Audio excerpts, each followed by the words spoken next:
Assalamualaikum warahmatullahi wabarakatuh. Salam Om Swastiastu, Namo Buddhaya, dan salam kebajikan bagi kita semua. Kepada yang terhormat, kepada Koordinator Pojok Statistik UPN Veteran Jawa Timur, Bapak Wiryawardaya SE MSc, kepada Ketua Agen Pojok Statistik Kak Holisatul Amalia, kepada pemateri Bincang Seru Pojok Statistik hari ini, Ibu Uswatun Nurul Afifah SST. Kepada seluruh perwakilan BPS Provinsi Jawa Timur dan BPS Kota Kabupaten yang hadir pada acara hari ini, dan seluruh peserta yang saya banggakan. Halo sahabat data, selamat siang dan selamat datang di acara Bincang Seru Pojok Statistik dengan tema Beda Jurnal Data Statistik yang Valid dan Akurat untuk Penelitian. Bagaimana nih kabar sahabat data semua? Semoga sehat dan bahagia selalu ya. Sebelum kita mulai, kita sudah sering mendengar pepatah tak kenal maka tak sayang. Perkenalkan, saya Dia Tantri sebagai pembawa acara Bincang Seru Pojok Statistik dengan tema Beda Jurnal Data Statistik yang Valid dan Akurat untuk Penelitian hari ini yang akan memandu acara dari awal hingga akhir. Selanjutnya, saya akan menyampaikan susunan acara sebagai berikut. Yang pertama, pembukaan. Yang kedua, pembacaan tata tertib. Yang ketiga, menyanyikan lagu Indonesia Raya. Yang keempat, sambutan-sambutan.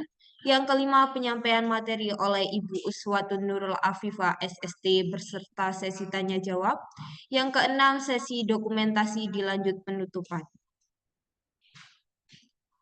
Baik, acara pembukaan telah dilaksanakan. Selanjutnya, sebelum kita memulai acara, izinkan saya untuk membaca tata tertib agar acara berjalan dengan lancar. Yang pertama, seluruh peserta webinar dimohon untuk mengganti username Zoom atau merename dengan format nama underscore nama lengkap. Maaf, peserta underscore nama lengkap. Yang kedua, peserta diharapkan untuk mematikan mikrofon selama sesi webinar, kecuali saat diminta berbicara atau berinteraksi. Yang ketiga, gunakan fitur raise hand atau chat untuk bertanya atau memberikan komentar selama sesi tanya jawab. Yang keempat, datanglah tepat waktu. Jika terlambat, harap masuk dengan tenang agar tidak mengganggu sesi. Yang kelima, hindari melakukan tindakan yang mengganggu, seperti mengobrol di latar belakang atau menggunakan perangkat yang mengeluarkan suara keras. Yang keenam, jaga sikap dan bahasa yang santun dan hormat selama interaksi dengan pembicara dan peserta lainnya. Yang ketujuh, pastikan koneksi internet stabil dan perangkat Anda siap mengikuti webinar. Yang kedelapan, ikuti petunjuk dari pembawa acara atau moderator untuk menjaga kelancaran acara. Yang terakhir, setelah sesi berakhir, jangan ragu untuk memberikan umpan balik atau evaluasi tentang webinar ini kepada panitia. Selanjutnya, mari kita mulai acara dengan menghormati tanah air kita tercinta. Mari kita bersama-sama menyanyikan lagu Indonesia Raya. Hadirin dimohon bersikap sempurna.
Acara selanjutnya yakni sambutan.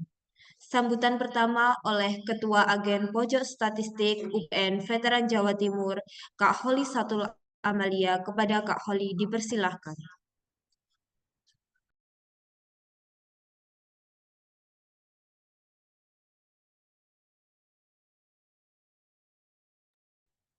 Baik, Assalamualaikum warahmatullahi wabarakatuh. Salam sejahtera bagi kita semua. Yang pertama, yang saya hormati Pak Wirya Wardana selaku Koordinator Proyek Statistik UPN Veteran Jawa Timur. Yang saya hormati Bu Uswatu Nurul Afifah selaku Statistisi Muda BPS Provinsi Jawa Timur. Yang saya hormati para perwakilan BPS Provinsi Jawa Timur dan BPS Kota atau Kabupaten. Dan yang saya banggakan seluruh teman-teman peserta dan juga panitia pada acara siang hari ini. Puji syukur marilah kita panjatkan kehadirat Tuhan Yang Maha Esa karena atas rahmat dan karunia-Nya kita dapat berkumpul di sini dalam keadaan sehat walafiat untuk mengikuti acara Proyek Statistik UPN Veteran Jawa Timur.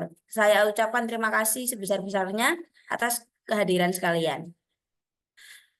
Pada acara Bispota ini, yaitu Bispota, Bincang Seru Proyek Statistik UPN Veteran Jawa Timur, yang dimana kita mengangkat tema tentang bedah jurnal seri 1, yaitu data statistik yang akurat dan, mohon maaf, dengan judul data statistik yang valid dan akurat untuk penelitian, yang dimana nantinya dari narasumber kita, yaitu dari BPS Provinsi Jawa Timur sendiri, akan membedah jurnal yang dapat bermanfaat bagi kita semua, apalagi seorang mahasiswa yang sedang menempuh pendidikan di semester akhir. Tentunya pada acara hari ini semoga acara berjalan dengan lancar dan kita semua dapat memetik manfaat dari adanya acara ini. Sekian dari saya. Jika ada kekurangan maupun salah kata dari saya maupun panitia sebagai panitia pada siang hari ini, mohon maaf sebesar-besarnya. Terima kasih. Wassalamualaikum warahmatullahi wabarakatuh. Saya kembalikan pada MC. Baik, terima kasih disampaikan kepada Kak Holi atas sambutannya.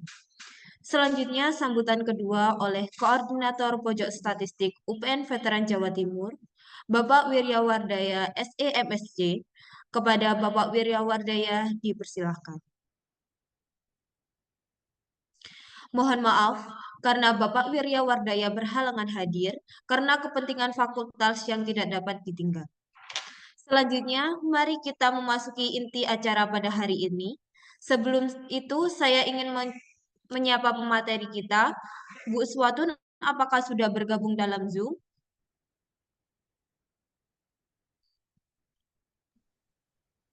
Halo, Assalamualaikum warahmatullahi wabarakatuh. Apakah suara saya terdengar? Waalaikumsalam warahmatullahi wabarakatuh. Sudah, Ibu. Selamat siang. Bagaimana kabarnya? Alhamdulillah sedang sedikit batuk, tapi masih semangat nih karena eh, adik-adik mahasiswa juga semangat. Baiklah, semoga lekas sembuh. Sebelum masuk materi, izinkan saya untuk membacakan kurikulum fitness Ibu terlebih dahulu ya.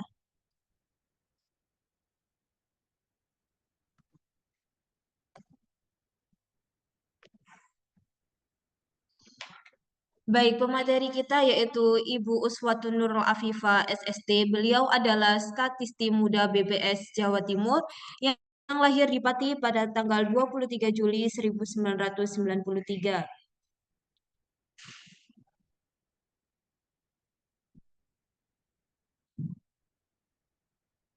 Beliau mengenyam pendidikan pada 2011 sampai 2015 di Sekolah Tinggi Ilmu Statistik jurusan Statistik Ekonomi.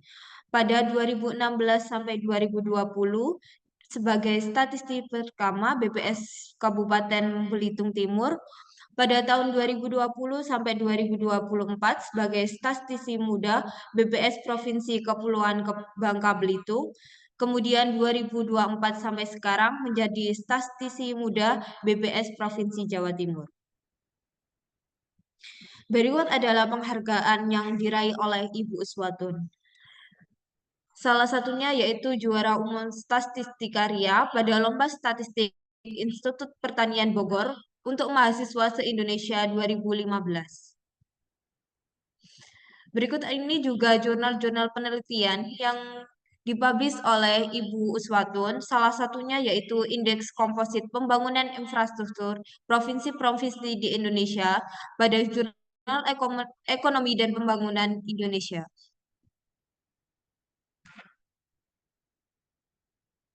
Selain itu, Ibu Uswatun juga menulis artikel media nasional dan lokal seperti yang dimuat di Pos Bangka Pos dan Pos Belitung dan Babel Pos.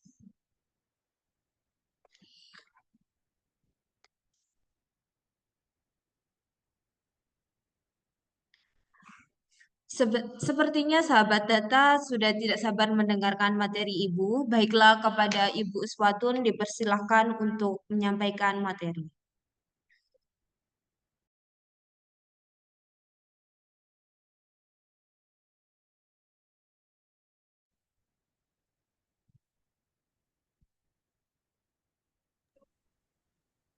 Assalamualaikum warahmatullahi wabarakatuh. Waalaikumsalam warahmatullahi wabarakatuh. Sebelumnya mohon maaf, apakah suara saya putus-putus ya? Iya, Ibu. Putus-putus ya? Ini sudah lancar, Ibu. Oh, tadi saya sudah update untuk materinya ya. Materinya sepertinya belum yang terbaru yang di link itu. Ada sedikit eh, pembaruan materi, boleh di-download lagi. Saya sudah kirim di grup WA. Baik, Ibu. Boleh diupdate sebentar ya. Sebelumnya saya juga mau menyapa semuanya ini teman-teman yang ada di, sepertinya kebanyakan dari UPN ya, UPN Jawa Timur. Ini adalah kegiatan online kedua ya, setelah sebelumnya tadi malam, kemudian tadi pagi juga teman-teman ada kuliah tamu ya, benar seperti itu ya? Iya, jadi saya mengapresiasi sebelumnya untuk teman-teman yang ada yang menjadi panitia di UPN Jawa Timur karena sudah bersemangat untuk melakukan kegiatan pojok-pojok statistik ya, program-program kegiatan yang ada di pojok statistik. Selanjutnya, apakah materi saya sudah di-download? Apakah sudah yang terbaru? Bentar, Ibu sedang proses. Oke. Sebelumnya saya ingin menginformasikan bahwa sekarang sudah ada jadwal pojok statistik ya, setiap hari Senin sampai Jumat ya, betul ya? Mbak Dia Tantri, Mbak Tantri. Ya, Ibu, benar. Iya, jadi setiap Senin sampai Jumat dari pagi juga ada ya, sesi pagi, sesi Iya. pagi dan siang itu ada di lantai 1 Fakultas FEB ya, di FEB. Di lantai 1 begitu pintu masuk, nah di kanannya itu adalah lokasi pojok statistik. Jadi teman-teman mahasiswa semuanya di sini tidak harus yang dari FEB ya, bisa dari fakultas manapun, silakan untuk berkonsultasi statistik, mencari data atau nanya metode-metode statistik itu di pojok statistik gitu secara langsung. Nanti ketika kesulitan untuk mendapatkan metode statistiknya atau datanya, nanti agen statistik akan menghubungi BPS Jawa Timur gitu. Jadi pegawai BPS Jawa Timur juga akan berkoordinasi dengan agen statistik untuk menemukan solusinya. Oke, apakah sudah bisa materinya? Sebentar, Ibu. Masih proses. Oh, oke, saya aja ya, saya coba dulu ya. Soalnya takutnya saya koneksinya nggak stabil gitu loh. Jadi, oke. Apakah sudah terlihat di layar? Sudah, Ibu. Bismillahirrahmanirrahim. Jadi, perkenalkan dulu ya. Tadi sudah dikenalkan juga sama Mbak Tantri. Saya Uswatun Nurul Afifah per April ini bergabung dengan BPS Jawa Timur. Sebelumnya sudah melalang buana di daerah Sumatera ya, di daerah Melayu di Kepulauan Bangka Belitung. Nah, supaya ini kan siang ya, biar gak ngantuk, pelemasan otak kanannya dulu. Nah, kita tebak gambar dulu ya. Teman-teman boleh nih kalau yang tahu jawabannya silakan di chat. Nanti untuk pemenang tebak gambar nanti boleh Mbak Tantri di ini ya, dicatat nanti tebak pemenangnya. Nanti saya kirimkan saldo OVO. Ya lumayan untuk GoFood untuk GrabFood. Boleh ya, saya lihat di chat dulu. Harga lontong. Ini cuma satu orang ya. Dari Muhammad Hafizan.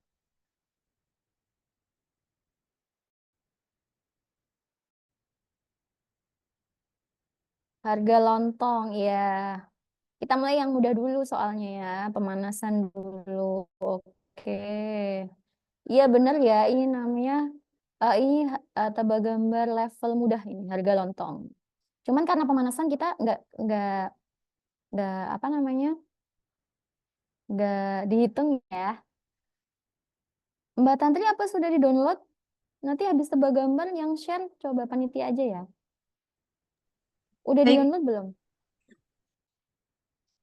Yang di grup WA grup sudah, materinya. Ibu. Oh ya udah Sudah. habis tebak gambar. Soalnya saya khawatir koneksi saya putus-putus. Oke, sekarang yang kedua. Nah, boleh nih. Ayo bisa cepet-cepetan ditulis di chat. Kira-kira apa ya yang cepet ya ternyata ya mikirnya. Saya itu berpikir lama untuk menentukan ininya loh, jawabannya. Ini nggak mau nih yang saldo OVO. Ada siapa aja? Coba saya cek. Ada Sonya, Friska, Feliana, dan Agnia. Cuman yang di saya ini yang paling pertama Sonya.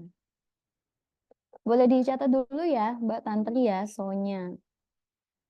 Oke, Baik, Ibu. selanjutnya kita, nih ini yang terakhir ya. Vira harga solar. Aduh, udah dari tadi harga solarnya. Oke, coba terakhir ya. Ini agak berpikir keras.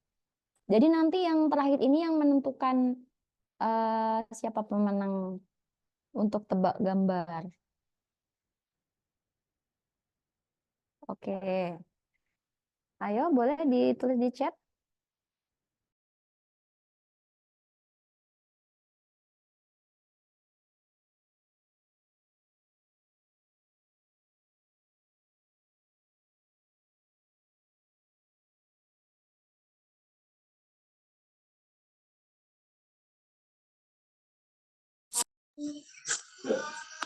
Sudah ada satu. Soalnya kurang tepat sedikit. Oke, jadi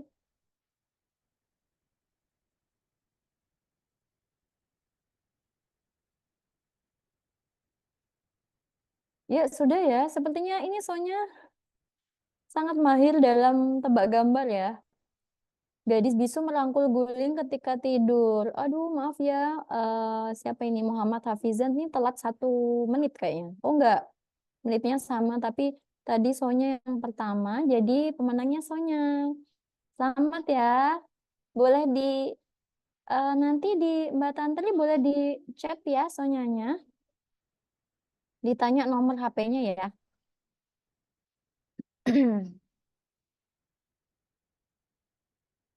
Halo Mbak Tantri, ya? Iya, Bu. Oke. Mohon untuk diingatkan kalau misalnya suara saya putus-putus atau gambarnya tidak jelas. Baik, Bu. Saya langsung share dari sini ya, dari punya saya sendiri.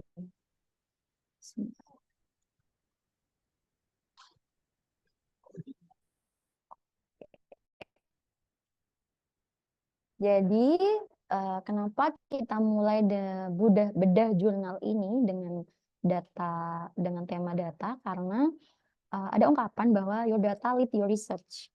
Jadi teman-teman, ketika kita memulai research atau sedang melakukan proses research dan juga menentukan tujuan serta hasilnya, maka sebenarnya yang ngelit kita itu adalah data. Jadi mau sebagus apa tujuannya, sebagus apa teori yang digunakan, kemudian menemukan hal baru dalam research itu. Tapi jika data kita tidak mendukung, maka apa yang kita lakukan itu sia-sia gitu. Jadi data dalam hal ini sangat mendukung atau menjadi menyetir penelitian kita dari awal hingga akhir. Data yang menentukan metodologi, data yang menentukan analisis seperti apa. Oleh karena itu penting bagi kita mengetahui sebenarnya data-data yang digunakan untuk penelitian itu seperti apa gitu. Nah, sebelumnya saya akan menjelaskan data ini sebenarnya sudah dibilang sama Pak Presiden kita ya, Pak Presiden Jokowi. Beliau juga bilang bahwa data is new oil. Jadi data itu diungkapkan sebagai new oil ya. Oil itu yang kita yakin harganya sangat mahal, kemudian dibutuhkan gitu. Jadi data itu seperti sumber daya baru gitu, sumber daya baru yang sangat penting intinya seperti itu. Nah, dalam peraturan Presiden nomor 39 tahun 2019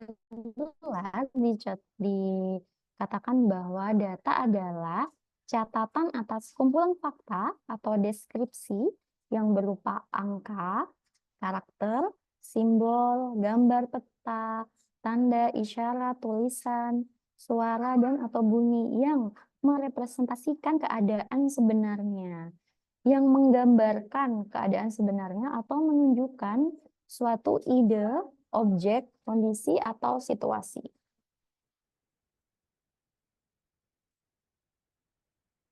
Oke.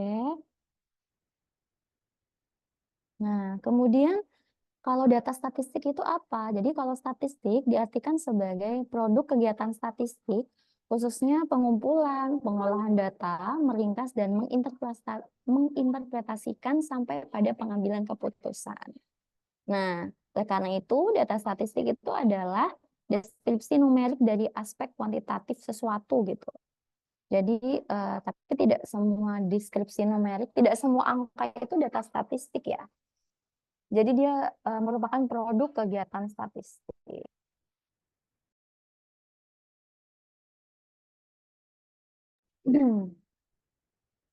Nah, oke, kita masuk ke dalam jurnal penelitian. Jadi dalam kerangka jurnal sebenarnya ada beberapa, tergantung jurnal ya. Tergantung jurnal itu, di beberapa jurnal itu memiliki kerangka jurnal itu 4. Jadi ada introduction, kemudian method, result, dan conclusion. Jadi ketika kita menulis jurnal, kita mulai dari awal, misalnya introduction, pendahuluan terlebih dahulu, latar belakang. Kemudian kita masuk ke bab selanjutnya, yaitu metodologi. Benar ya? Kemudian setelah metodologi, kita lakukan analisis dan pembahasan, yaitu di bagian result. Kemudian ada conclusion, kesimpulan. Nah, ini berbeda di jurnal tidak selalu sama, namun sebagian besar dan memang gambarannya ada 4 ini ya. Biasanya ada 5 di antara introduction dan metodologi itu ada saya lupa namanya referensi-referensi gitu loh, penelitian sebelumnya seperti itu. Nah, dari 4 kerangka jurnal ini, data itu adalah apa ya, inti dari keempatnya gitu. Nanti kita bisa masuk ya, contoh salah satu jurnal saja yang nanti akan saya share itu.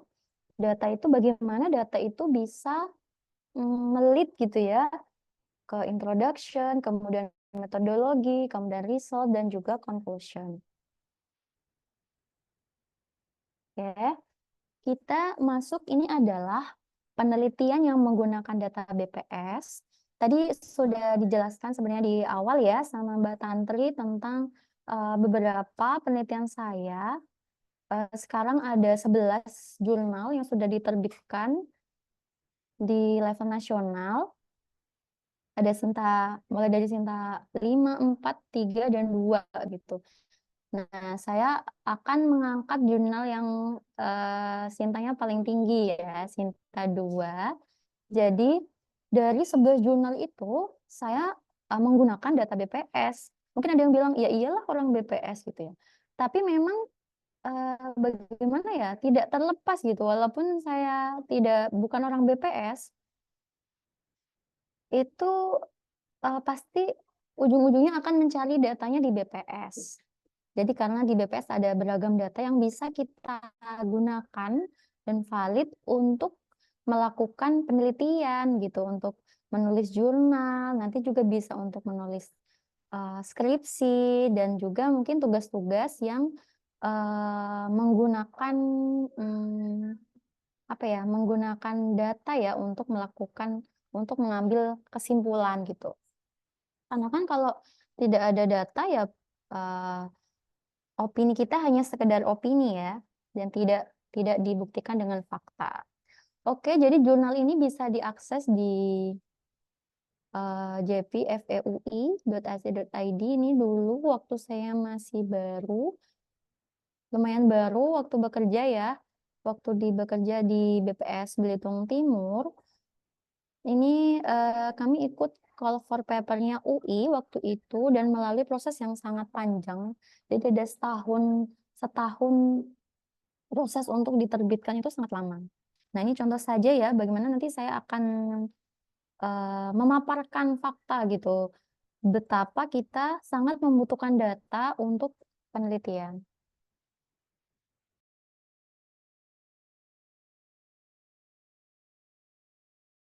Oke, jadi ini adalah pendahuluan.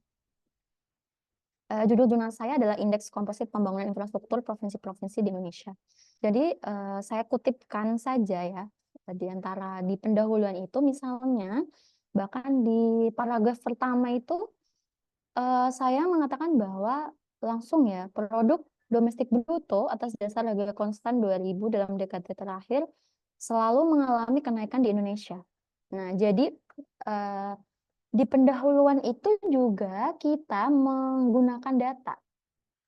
Data ini saya ambil dari data pertumbuhan ekonomi, PDB ADHK ya, atas dasar harga konstan dari web bps.go.id, www.bps.go.id. Karena saya waktu itu level penelitiannya itu maksudnya lokusnya Indonesia gitu. Nah, nanti kalau misalnya lokusnya adalah Jawa Timur, maka bisa ke jatim.bps.go.id. Nah, ketika kita pendahuluan menggunakan data-data PDB, maka pendahuluan kita menjadi kuat gitu. Jadi kita juga sudah tahu ya arahnya. Kalau kita mau bikin pendahuluan, kalau mau bikin pendahuluan itu melihat dulu tren datanya. Sebenarnya datanya itu naik atau turun ya. Nah, ini saya bisa lihat ya. Teman-teman bisa lihat juga ini dalam satu dekade terakhir itu selalu mengalami kenaikan. Oke, jadi berarti pertumbuhan kinerja perekonomian itu selalu naik. Oke, jadi latar belakangnya seperti ini gitu. Jadi kita bisa membunyikan data-data itu dan menuangkannya dalam pendahuluan.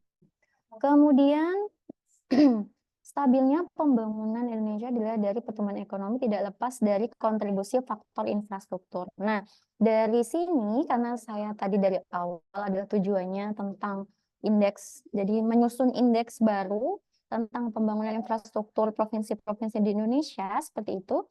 Jadi saya hubungkan gitu ya infrastruktur dengan pertumbuhan ekonomi. Nah, ini berkorelasi tentunya. Nah, jadi antara data kemudian kita hubungkan dengan apa yang menjadi penelitian kita.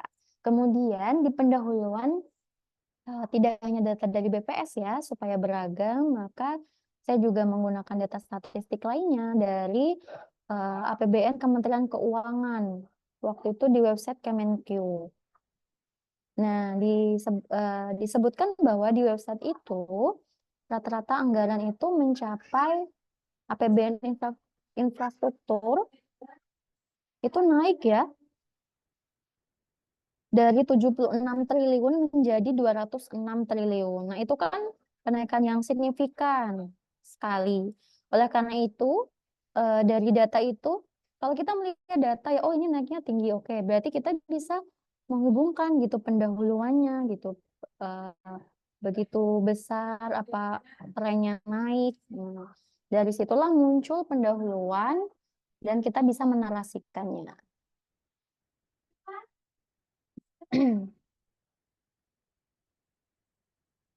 Oke. Kemudian lanjut untuk rangka kedua, biasanya setelah pendahuluan adalah metode. Jadi metode ini juga tidak terlepas ya dari datanya. Ini contohnya adalah di metode jurnal saya ini, saya menggunakan data PODES. Jadi PODES itu adalah data potensi desa. Kemudian datanya merupakan cross-section untuk menghasilkan data secara rinci bagi keperluan pembangunan wilayah dan memberikan informasi awal tentang fakta-fakta potensi wilayah, infrastruktur, fasilitas, serta kondisi sosial ekonomi. Nah, karena data PODES itu tidak tersedia di website untuk data mikro, maka waktu itu saya mengakses Silastik ya, silastik.bps.go.id untuk meminta data mikro kepada BPS pusat. Nah, jadi teman-teman di sini juga sangat bisa untuk mengakses data mikro. Jadi nanti bisa berkonsultasi dengan BPS misalnya ya. Gimana sih cara mengakses data mikro? Gitu bisa datang saja ke pojok statistik yang ada di UPN. Jadi data mikro nanti kita kayak belanja online gitu, kita masukin ke keranjang terus ada notifnya berapa. Jadi bisa kemarin juga cuman 20.000, ada yang 36.000 gitu ya. Jadi tergantung dengan besarnya bytes-nya data yang kita butuhkan. Kalau PODES ini datanya tidak terlalu besar ya muatannya. Kemudian yang kedua, saya juga menjelaskan bahwa dengan metode analisis yang saya gunakan, saya menggunakan data kuantitatif. Jadi nanti kan ada jenis data, ada kuantitatif, kemudian kualitatif. Jadi kita harus mengetahui dulu sebenarnya data itu masuknya kategori mana, kuantitatif atau kualitatif. Kenapa? Karena perlakuannya tuh berbeda. Mohon maaf, apa suara saya terdengar, Mbak Tantri? Terdengar, Ibu. Oh ya, oke. Jadi jenis data itu sangat menentukan metode apa yang dipilih. Jadi ada beberapa metode dia tidak bisa nih menggunakan data time series karena nanti ada error, misalnya error waktunya. Kemudian ada juga data-data yang tidak bisa menggunakan regresi panel, regresi berganda misalnya. Karena lebih cocok masuknya data time series ini pakai panel gitu seperti itu.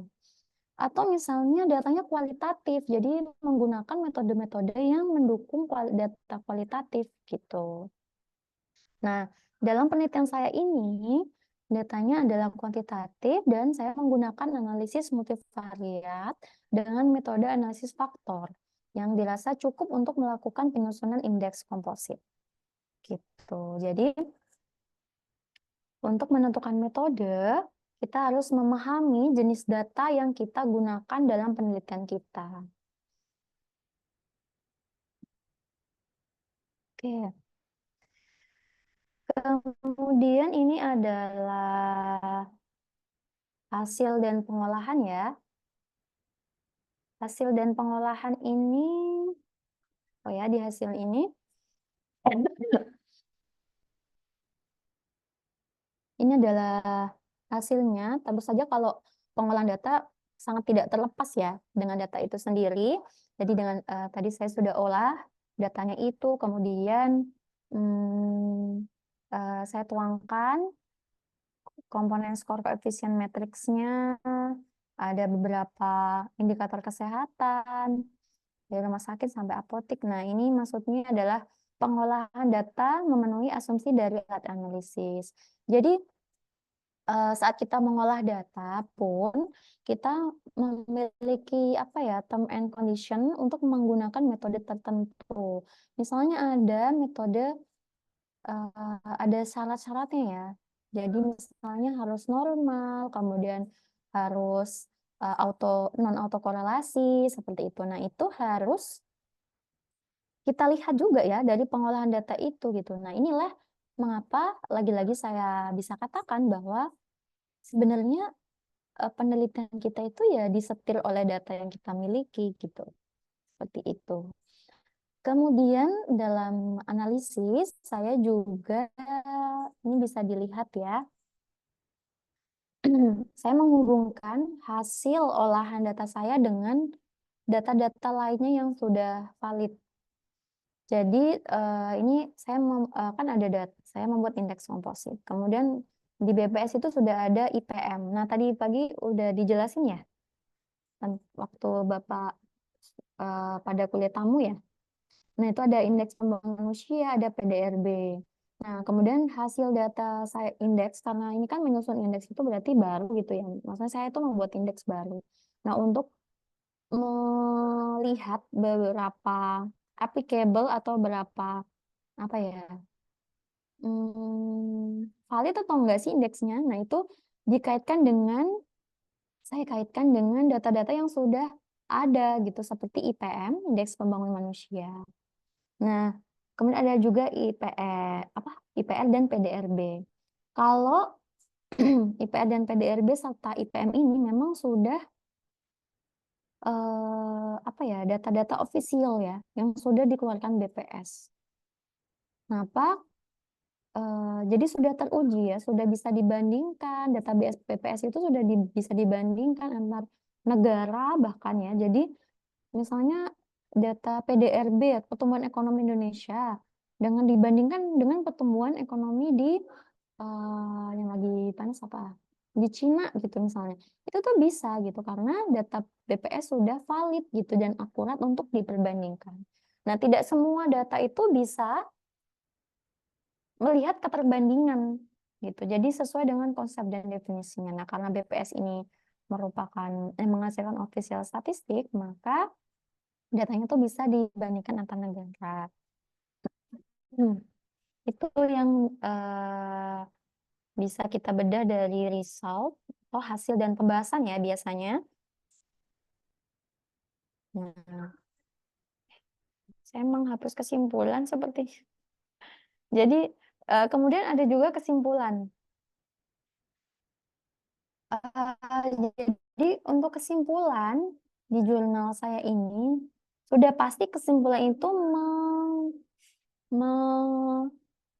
melihat hasil analisis kita ya, benar ya. Misalnya indeks komposit di Indonesia itu ternyata paling besar itu misalnya indeks pembangunan infrastrukturnya itu lebih besar itu tingginya tuh di Jawa. Kemudian yang paling kecil-kecil itu ada yang mengelompok itu ada di yang kelompok kecil gitu ya, yang di bawah rata-rata ada di Papua, kemudian Kalimantan gitu. Nah, untuk menentukan conclusion itu maka kita sangat bergantung dengan datanya gitu. Nah, ini contohnya karena saya indeks komposit ya. Jadi saya membagi ke 4 kuadran indeks itu, kemudian saya mengkategorikan mana sih yang indeksnya tinggi, yang rendah, seperti itu. Kalau misalnya eh, eh, teman-teman menggunakan datanya itu dari misalnya dengan regresi gitu ya, itu kan pasti sudah ada modelnya. Nah, conclusion itu kan pasti sangat bergantung dengan hasil model itu ya, hasil model yang sudah kita dapatkan. Nah, itu kenapa conclusion itu juga sebenarnya ya dari data itu juga gitu. Jadi kita sama sekali tidak terlepas dengan data, baik dari pertama tadi dari introduction, method, kemudian result dan conclusion ya, dari pendahuluan, metodologi, hasil dan pembahasan, serta kesimpulan dan saran, semuanya akan menggunakan data. Jadi sangat bergantung dengan data. Oleh karena itu, ini bukan rahasia ya, atau saya bisa bilang, kalau datanya nggak ada itu, kamu tuh nggak bisa melakukan penelitian. Intinya seperti itu. Jadi mau sebagus apapun, ketika datanya tidak mendukung, atau bahkan tidak ada, nah itu tidak akan bisa ya kita mencapai tujuan penelitian itu. Nah, jadi pastikan bahwa penelitian kalian itu memiliki data. Jadi coba cari dulu datanya, kalau ada bisa dilanjut penelitiannya. Oke, seperti itu ya, itu eh, sedikit sedikit tips and trick gitu ya untuk bagaimana kita menyusun research atau penelitian, dalam hal ini adalah jurnal. Nah, ini karena temanya memang data ya untuk kali ini, nanti kita bedah jurnal ini akan ada seriesnya, bedah jurnal 2, bedah jurnal 3 gitu. Jadi misalnya nanti metode analisis, jadi kita nanti mengundang narasumber yang lain ya, bukan saya lagi, nanti ada narasumber yang expert di bidang apa, nanti tergantung ya nanti teman-teman maunya apa nih, mau regresi atau misalnya mau yang lebih advance gitu ya, dari UPN maunya apa ya yang kira-kira ingin diketahui metode penelitian apa, nanti BPS coba akan mencarikan sumber daya manusianya. Nah, kita akan share untuk bedah jurnal selanjutnya. Kemudian kita juga nanti akan bedah jurnal yang bagian analisis, misalnya bagaimana sih membuat grafiknya ya, mengolah datanya seperti apa gitu. Nah, itu nanti kita akan bantu, jadi kita akan menyelesaikan bedah jurnal ini, jadi harapannya teman-teman bisa dari awal sampai akhir ini bisa nanti membantu untuk tesisnya atau jurnal yang mungkin sedang dalam penelitian. Seperti itu. Oke. Kemudian kita akan masuk ke jenis data. Jenis data penelitian ini sangat penting kita ketahui karena kita juga tadi tahu data ini menentukan kita menggunakan metode apa. Oke. Jadi teman-teman, data itu dibedakan jenisnya banyak. Misalnya saya bisa share yang pertama itu data menurut cara pengukuran.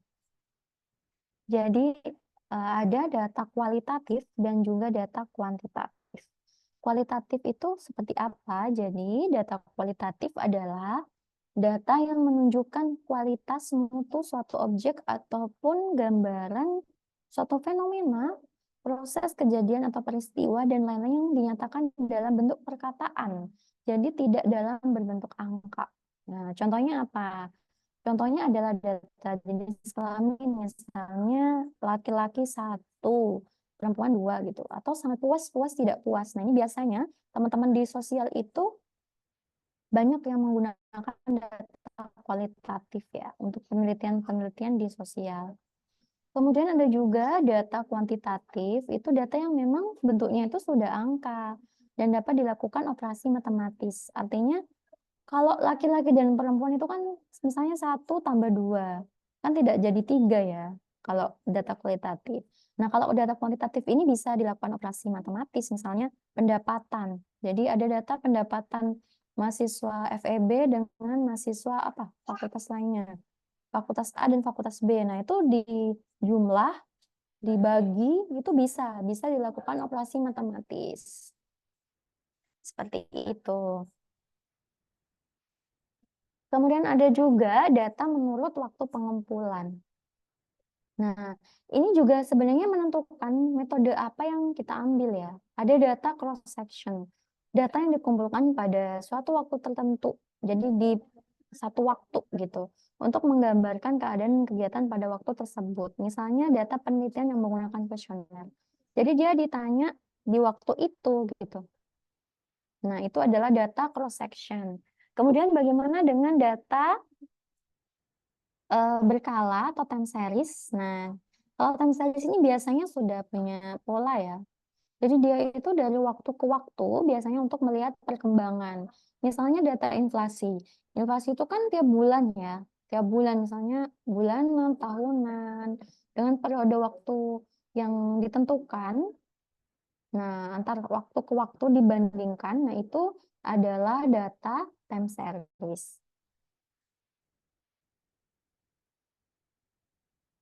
Kemudian ada juga data menurut tingkat pengukuran, yaitu datanya dibedakan ada nominal, ordinal, kemudian nanti ada juga rasio, interval gitu. Nah, kalau nominal ini data yang diperoleh dengan cara klasifikasi yang tadi saya jelaskan. Dia juga mirip dengan kalau dia kualitatif gitu. Nah, data nominal ini dia menunjukkan label, tidak menunjukkan tingkat.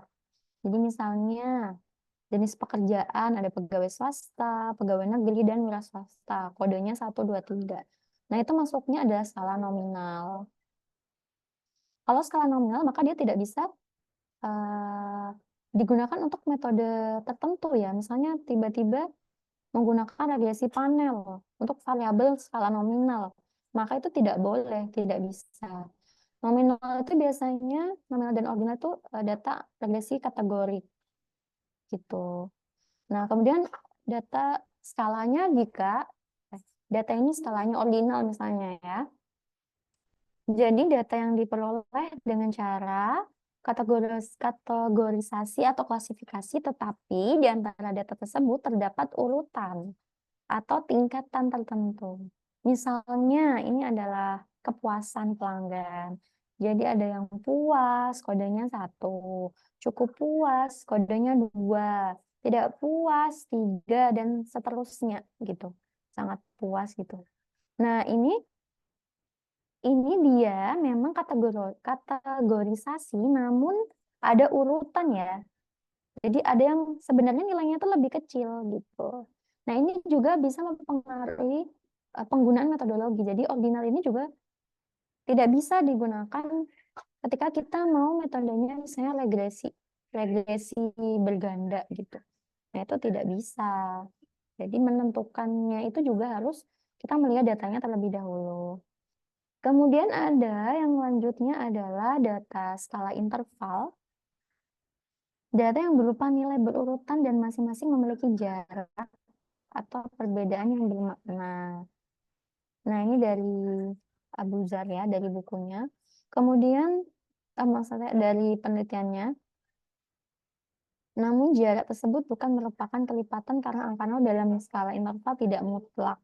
Jadi misalnya ada nilai, kemudian si A mendapat 70, sedangkan si B 35. Nah, itu belum tentu kepintaran B itu setengah dari kepintaran A. Atau kita tidak bisa bilang si A itu 2 kali lipat lebih pintar dari si B, misalnya seperti itu. Nah, itu interval. Karena dia nolnya itu tidak nol mutlak. Seperti itu. Nah, yang keempat adalah ini untuk data tingkat pengukuran ya, adalah skala yang paling tinggi, yaitu skala rasio. Ya, rasio. Jadi maksudnya ini ketika data kita skala rasio, maka itu akan lebih mudah untuk diterima. Maksudnya bisa menggunakan metode-metode yang biasanya lebih apa ya, advance ya. Jadi banyak metode itu yang dia itu sebenarnya aplikatif kalau datanya itu rasio gitu. Data rasio itu yang memiliki titik nol. Sebenarnya banyak ya. Jadi misalnya di kelas jumlah bukunya 5. Ya artinya emang 5 gitu. Kalau bukunya cuma 2 berarti ya 2 gitu. 10 berarti 10 itu 2 kalinya 5. Nah, itu maksudnya data rasio itu tingkat data tertinggi sebenarnya dan akan lebih mudah untuk penelitian untuk metode-metode yang advance. Tapi walaupun data kita tidak rasio ya, misalnya tadi nominal atau ordinal itu bisa ya. Jadi kita menyesuaikan jenis data kita nanti sesuai nggak kalau datanya ordinal, oke pakai analisis data kategorik, misalnya seperti itu. Lanjut. Nah, sekarang adalah data menurut sumber. Ada data, ini maksudnya, mohon maaf, ini data internal. Yang kedua adalah data eksternal. Jadi data internal itu data yang ada dalam satu organisasi yang menggambarkan keadaan organisasi tersebut. Nah, ini hanya sekedar untuk wawasan aja ya, untuk adik-adik. Kemudian ada data eksternal itu data di luar organisasi, tapi bisa jadi data-data itu mempengaruhi organisasi, gitu misalnya. Nah, kemudian ada data menurut teknik pengumpulan data. Nah, ini yang penting untuk diketahui bahwa data itu ada data sensus dan data survei. Jadi kalau data sensus itu semua unit populasi itu dicatat. Jadi dicatat. Kemudian kalau data survei jadi hanya sebagian. Tapi dengan suatu metode sampling dia bisa digeneralisasi menjadi angka populasi. Jadi misalnya seperti ini ya. Ada misalnya mahasiswa FEB ingin melihat pengaruh jarak rumah terhadap nilai IPK, misalnya seperti itu. Terus ada yang semua mahasiswa FEB. Mahasiswa FEB ada berapa Tantri? Sekitar berapa? Sekitar 1.500, Bu. Oh, 1.500, oke. 1.500 itu kan nggak mungkin kita tanyakan semua ya. 1.500-nya ya. Nah, itu berarti kita nggak mungkin pakai data sensus. Sebenarnya untuk lebih representatif menggambarkan, itu pasti pakai lebih bagus data sensus ya, dengan ada juga kekurangan dan kelebihannya. Namun secara efektivitas dan efisiensi tentunya si mahasiswa, misalnya Tantri aja ya, Tantri mau mendata pengaruh jarak tempat tinggal dengan IPK gitu misalnya. Itu sudah pasti lebih disarankan akan menggunakan data survei ya kan. Jadi kita survei dulu misalnya FEB-nya itu mahasiswa tingkat berapa? Tingkat 1, tingkat 2, tingkat 3, tingkat 4. Berarti ada karena ini IPK bisa clustering. Kemudian nggak semua juga mahasiswa tingkat 1 gitu. Jadi tingkat satunya juga diambil gitu ya. Misalnya tingkat satunya ada misalnya 10 kelas. Jadi diambil masing-masing kelas itu 10, misalnya seperti itu. Jadi itu adalah survei. Jadi nanti yang akan kita analisis adalah sampel. Oleh karena itu, untuk penelitian ini kalau datanya survei, maka kita harus menggunakan teknik sampling untuk mengambil datanya gitu. Kita juga harus menggunakan rumus penghitungan jumlah sampel untuk bagaimana sih supaya sampel kita bisa mewakili seluruh mahasiswa FEB walaupun kita hanya mendata tidak semua mahasiswa FEB gitu. Jadi sebenarnya ada teknik tertentu ya, teknik sampling supaya angka kita data yang kita hasilkan itu tidak semua kita tanya, tapi bisa merepresentasi. Oke, jadi itu adalah tadi itu ada beberapa jenis data yang nanti akan mempengaruhi ke arah mana sih sebenarnya penelitian kita. Kita mengetahui bahwa syarat data itu baik, syarat data yang baik.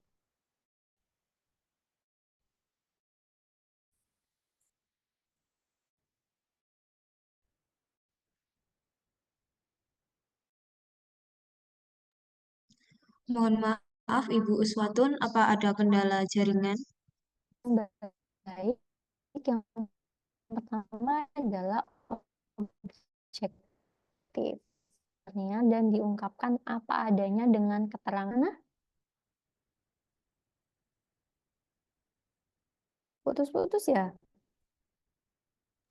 Iya, Ibu. Iya.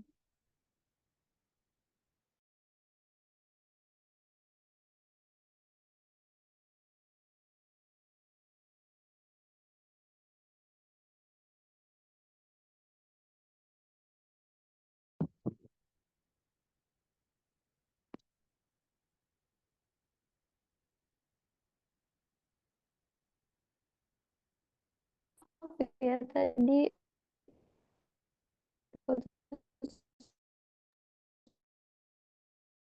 putus.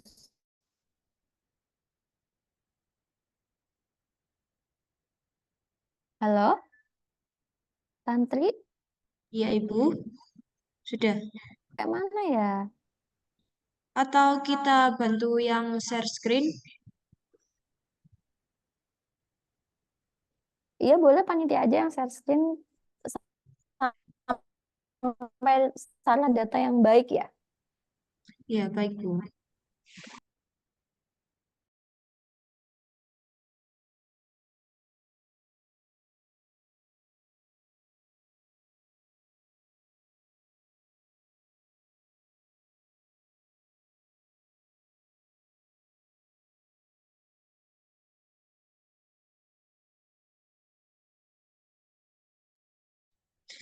Sudah, Ibu. PPT-nya sudah muncul. Oke. Tadi sampai di sini ya? Iya, Ibu. Sebelumnya aman kan ya?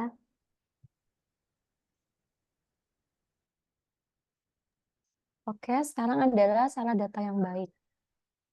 Nah, jadi salah data yang baik ini maksudnya adalah tidak semua data itu bisa kita gunakan. Jadi misalnya data kita sumbernya Wikipedia. Nah, itu nggak bisa ya. Jadi sekarang itu sangat banyak sekali informasi-informasi di internet yang dapat dengan mudah kita akses. Ya kan? Nah, tapi tidak semuanya itu bisa kita gunakan, apalagi untuk penelitian yang sifatnya ilmiah gitu. Jadi apa saja sih yang harus kita perhatikan untuk menentukan bahwa syarat data statistik yang kita gunakan untuk penelitian itu sudah benar.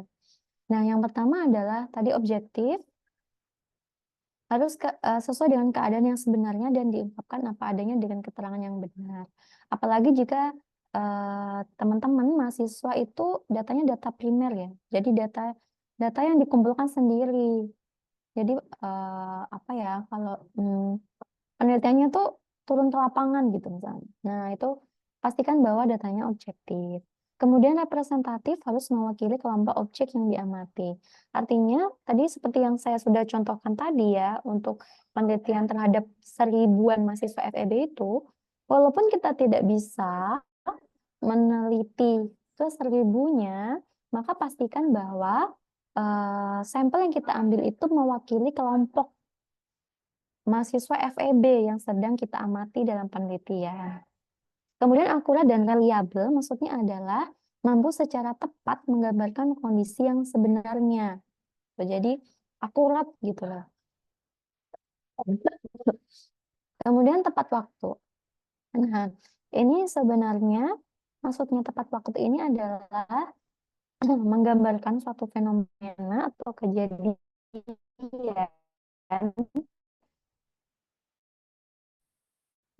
disajikan tidak lama berselang dari waktu terjadinya fenomena tersebut.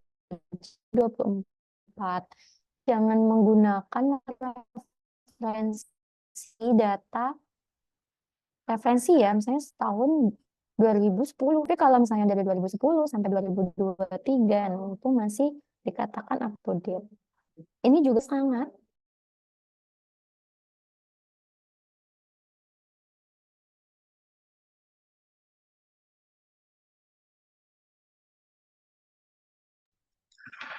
Mohon maaf Ibu Uswatun, apa ada kendala jaringan lagi?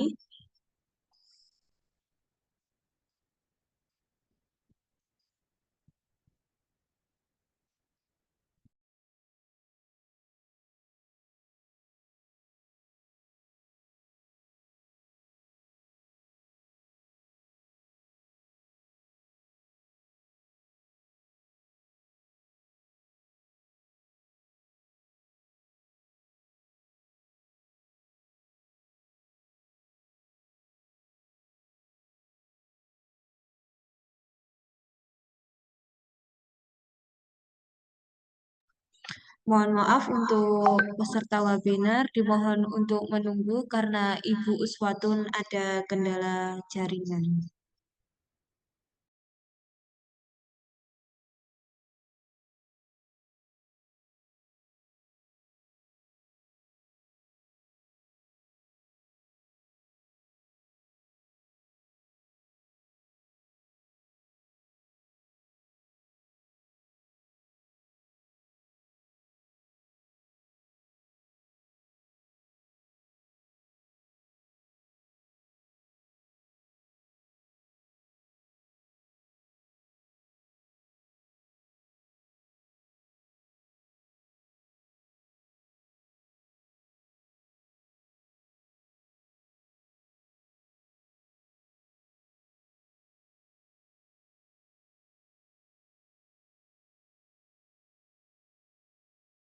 Assalamualaikum. Mohon maaf ya, terlempar lagi. Baik, Apa suara saya sudah terdengar, Tantri? sudah Ya? sudah Bu. Iya, tapi saya jadi bisa ada waktu buat minum. Oke, tadi nanti diingatkan saja kalau misalnya suara saya putus-putus ya. Mas. Iya, Mas. Iya, Mas. Oh, Itu masalah apa sih? kenapa, Mas? Ini yang masalah. Aduh. Oke. Oke, semoga kendala teknisnya tidak mempengaruhi semangat kita. Oh, ini wifi-nya.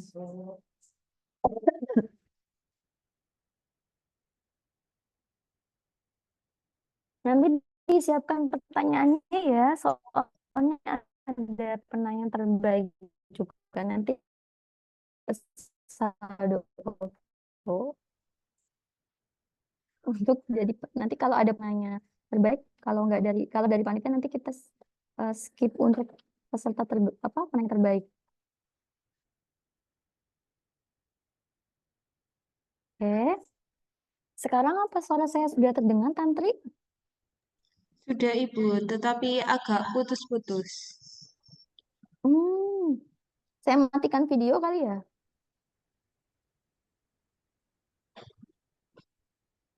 Saya matikan videonya ya supaya suara saya terdengar. Kalau sekarang apa sudah terdengar? Sudah Ibu. Oke. Jadi tadi sudah sampai tepat waktu ya. Kemudian ada juga data itu harus relevan. Jadi kita pastikan bahwa data yang kita gunakan itu berkorelasi dengan masalah yang sedang kita teliti gitu ya. Jadi kan ada nyambungnya. Nah, bagaimana cara menentukan data kita relevan? Nah, salah satunya adalah dengan melihat korelasinya seperti itu. Kemudian ada koheren. Jadi maksudnya itu ini tergantung metodenya ya. Jadi dia konsisten antara indikator yang lain dan saling terkait. Dapat memberikan informasi selengkap mungkin sehingga gambaran yang diperoleh tidak bersifat sepotong-potong atau parsial. Nah, tapi kalau sekarang suara saya apa sudah jelas? Sudah, Ibu. Oke, terima kasih. Jadi saya matikan videonya saja tadi ya. Nah, next. Oke, jadi salah satu data yang valid dan akurat yang bisa kita gunakan dengan penelitian yaitu data BPS. Nah, namun tidak hanya data BPS, jadi data-data dari kementerian lain, lembaga negara lain itu juga silakan untuk digunakan sebagai referensi. Nah, kalau untuk data BPS, kemana saja sih kita bisa mengaksesnya? Yang pertama, kita bisa masuk ke website jatim.bps.go.id. Kemudian bisa langsung datang ke PST. PST itu pelayanan statistik terpadu yang ada di semua BPS, kantor BPS. Jadi termasuk di Provinsi Jatim, itu juga ada PST. Kemudian teman-teman juga, ini kan lagi booming, apa namanya, kita di era aplikasi ya, jadi bisa download All Stat. Nah, itu juga bisa ke situ. Kemudian pembelian data mikro. Jadi kita juga bisa membeli data mikro. Kalau misalnya data itu tidak ada di website dan memang kita membutuhkan data mikro, maka nanti akan dibantu untuk membeli data mikro gitu ke silastik.bps.go.id. Kemudian ada juga layanan Rp0.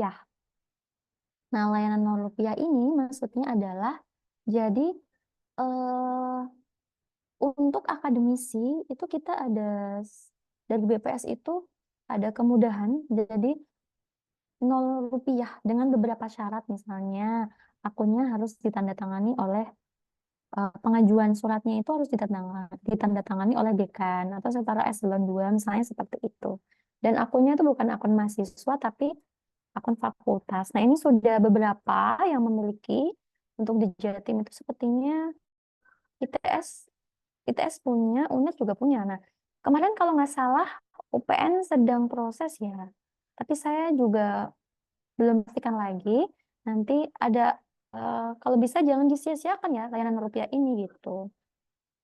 Kemudian lewat konsultasi statistik tentu saja dan juga pojok statistik. Pojok statistik ini nanti teman-teman agen itu sudah dibina ya gimana sih cara akses data BPS gitu ke websitenya. Nah, nanti silakan ke sana gitu, isi buku tamu, kemudian kerjain tugas di sana gitu juga enak ya, soalnya udah ada AC-nya juga ya di Surabaya yang mataharinya ada 2 ini. Jadi bisa bisa ke situ aja gitu. Ke situ sama teman-temannya boleh. Boleh kan ya Mbak Tantri ya ngerjain tugas di situ gitu ya? Boleh, Bu. Iya, gitu ke pojok statistik. Kemudian next. Cukup sekian. Oke. Jadi teman-teman tadi saya sudah ngobrol berapa lama ini ya? Ini sudah jam 14.25 ya sebenarnya ya. Jadi sudah cukup lama juga.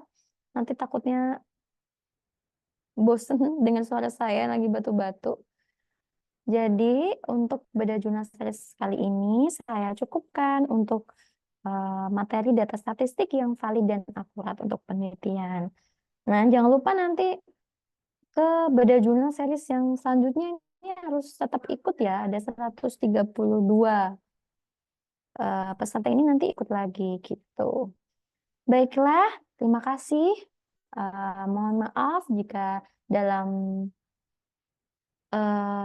paparannya masih ada beberapa kendala. Semoga tidak menyurutkan semangat kita untuk menimba ilmu dan sharing-sharing. Saya kembalikan ke Mbak Tantri. Wabillahi taufiq walhidayah. Wassalamualaikum warahmatullahi wabarakatuh. Waalaikumsalam warahmatullahi wabarakatuh. Terima kasih kepada Ibu Uswatun telah menyampaikan materi yang luar biasa. Sesi materi ini kurang lengkap jika kita belum ada sesi tanya jawab. Bagi kawan-kawan yang ingin bertanya seputar materi yang telah disampaikan oleh Ibu Uswatun, dipersilahkan untuk bertanya dengan menyalakan fitur raise hand dan menyalakan mikrofon atau melalui kolom chat dengan menyebutkan nama dan pertanyaan.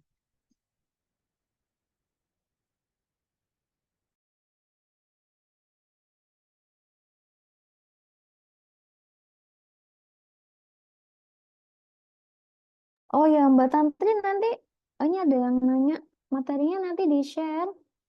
Enggak, gimana kalau materinya di-share terus absennya di mana? Di kolom chat. Boleh Ibu nanti materinya di-share ke grup peserta. Untuk absensinya nanti ada link absensi tersendiri di akhir webinar kali ini. Oke. Oke kalau gitu. Oh, jadi semuanya sudah masuk ke grup peserta ya, WA grup ya? Iya Ibu, ada grup Hmm. pesertanya. Oke, oke.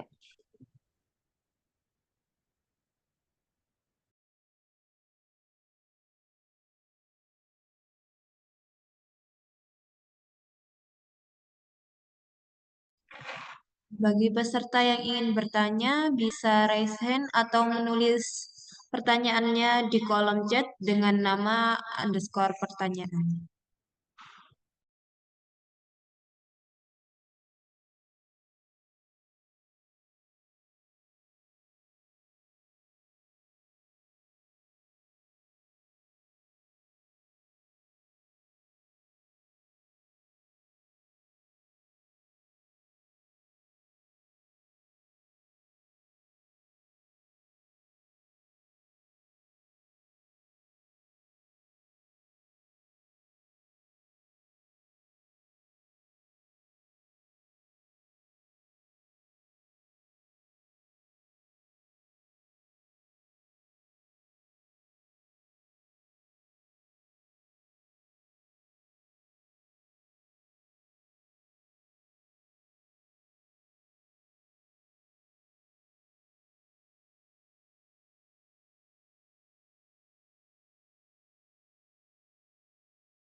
Baik, ada satu pertanyaan yang sudah masuk. Untuk peserta lainnya ditunggu untuk mengirim pertanyaannya ya.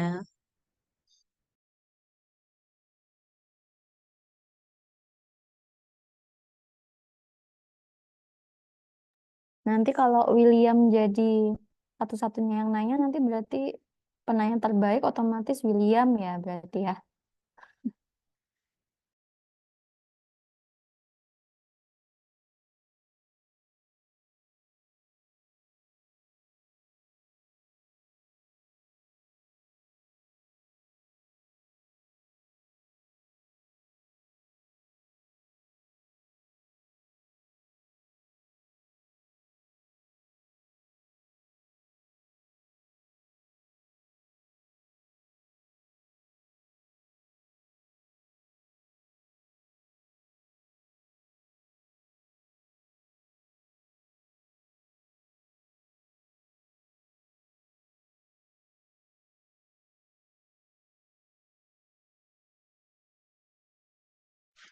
Ayo teman-teman ditunggu pertanyaannya karena pertanyaan terbaik akan mendapat reward.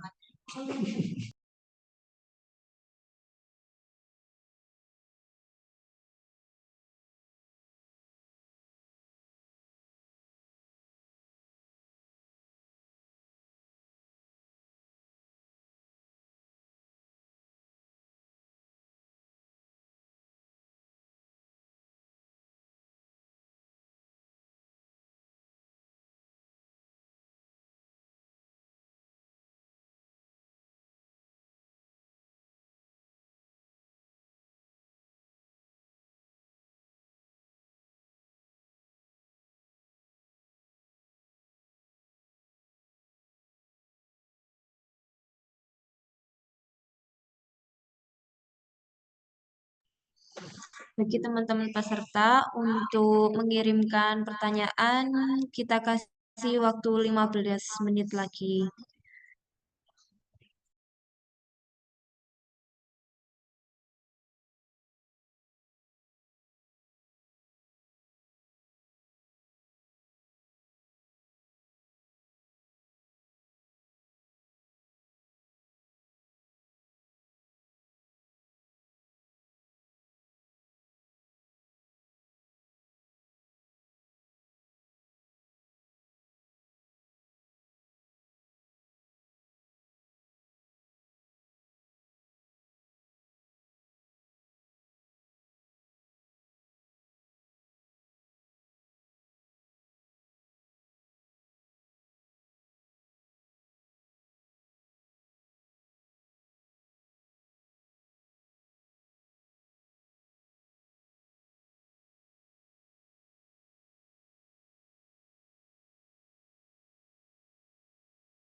Baiklah, di sini saya akan membacakan pertanyaan-pertanyaan yang sudah masuk satu persatu dan dipersilahkan kepada Ibu Uswatun untuk memberikan jawabannya.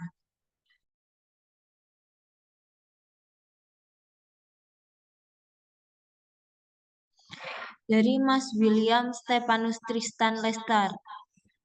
Pertanyaannya, mohon izin bertanya Bu, menurut Bu Uswatun, apakah ada rekomendasi data yang tergolong mudah untuk dihimpun dan diolah Bu ketika ingin melakukan suatu penelitian atau membuat karya tulis ilmiah? Terima kasih.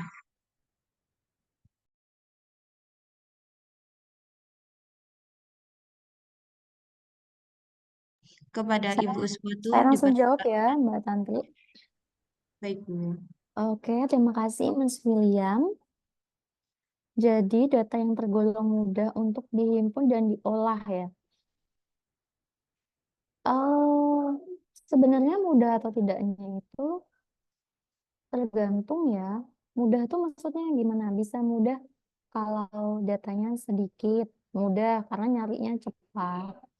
Data diolah itu berarti datanya yang error, dia apa namanya? Pencilan itu apa nama bahasa Inggrisnya? Pencilan. Data pencilannya itu misalnya nggak banyak.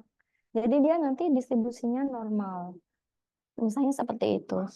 Namun biasanya kalau eh, ingin membuat karya tulis ilmiah, pastikan sumbernya itu terpercaya. gitu ya. Kalau mudah yang mudah diakses, kalau menurut saya sih yang bisa diakses online gitu. Jadi nggak perlu turun ke lapangan. Tapi jika tidak ada di lapangan, berarti memang mau tidak mau data kita harus dihimpun gitu atau dilakukan pengumpulan data lewat terjun ke lapangan gitu. Nah itu eh,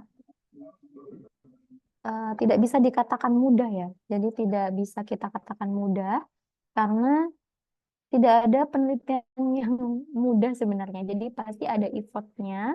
Tapi kalau lebih mudah, mau lebih mudah itu menggunakan data yang sudah ada tersedia di sumber-sumber yang bisa yang valid seperti itu. Gimana, Mas William sudah cukup menjawab?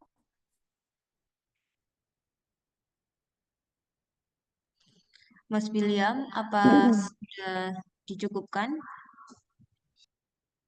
Ya, maksudnya outlier tadi pencilan. Gitu ya. Oke, kemudian ini suara saya putus-putus lagi ya? Tidak, Ibu, aman, Ibu. Oke, aman. Kemudian Selan- selanjutnya ya. Iya, Mbak Tantri silakan. Selanjutnya pertanyaan dari Kak Fitri. Mohon izin bertanya, Bu, apakah ada data PDRB ADHK bisa menggunakan pola time series untuk forecasting, Bu? Kepada Ibu Uswatun dipersilahkan. Jadi untuk data PDRB itu kan memang dia time series ya. Jadi dia tahunan. Kalau ingin forecasting itu bisa. Jadi silakan gunakan misalnya forecasting untuk berapa tahun gitu. Tapi di BPS tidak ada. Jadi silakan tentukan untuk penelitiannya itu metode apa untuk forecastnya. Untuk PDRB ADHK gitu. Selama dia masih memenuhi asumsi ya, kalau time series kan ada asumsi-asumsinya ya untuk forecasting. Nah, selama dia masih bisa memenuhi asumsi itu, maka dia bisa digunakan untuk forecasting. Jadi ya cari referensi jurnal, misalnya harus asumsinya apakah harus normal, gimana gitu. Apa namanya, autokorelasinya seperti apa. Nah, itu. Jadi bisa menggunakan pola time series untuk forecasting bisa dengan data PDRB.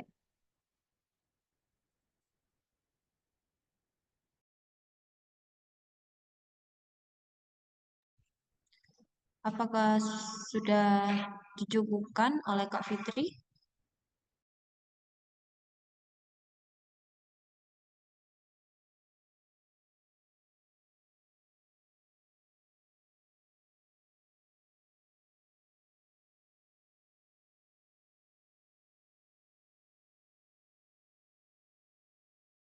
Selanjutnya adalah pertanyaan dari Kak Aditya Faila. Permisi izin bertanya, bagaimana cara peneliti mengendalikan variabel-variabel yang dapat mempengaruhi hasil penelitian untuk memastikan data yang dikumpulkan adalah valid? Sebelumnya, terima kasih. Kepada Ibu Uswatun dipersilahkan.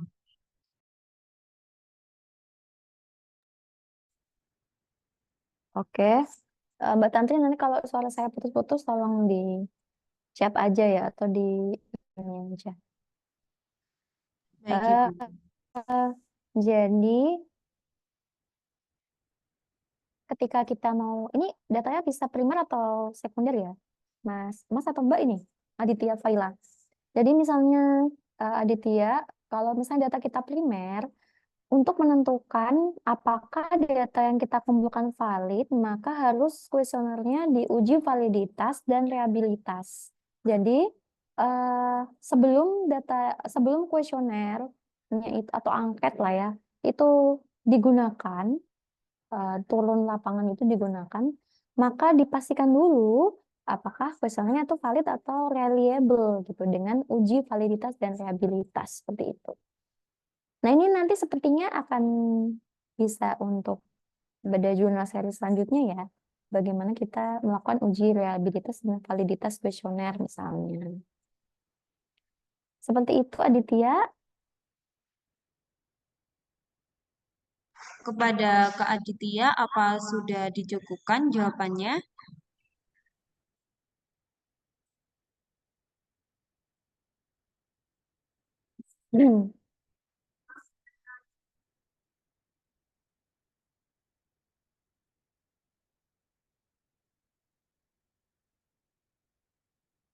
Selanjutnya adalah pertanyaan dari Kak Franciscus.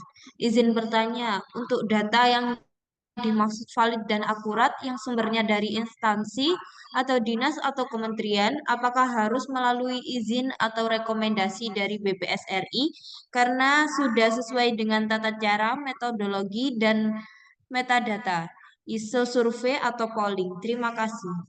Kepada Ibu Suwatu dipersilahkan. Ini dari BPS ya, Kak? Sepertinya ya. 3571 untuk data yang akurat. Eh, Jadi sebenarnya kalau BPS kan ada di dinas, lembaga kementerian itu harus memperoleh rekomendasi dari BPS seperti itu ya. Ya, seperti itu ya. Ini Mas apa Mbak ini? Om Pak ya. Saya panggil Pak aja ya, Pak Franciscus Saverius. Kemudian apakah datanya valid jika sumbernya dari dinas, instansi atau kementerian? Nah, kalau dia sudah dinaungi oleh dirilis oleh website resmi dinas kementerian, harusnya itu sudah bisa digunakan, sudah bisa didiseminasikan. Nah, persoalan lain lagi, apakah misalnya kita mengecek kegiatan itu sudah ada rekomendasinya atau belum dari BPS? Nah, itu persoalan lain ya.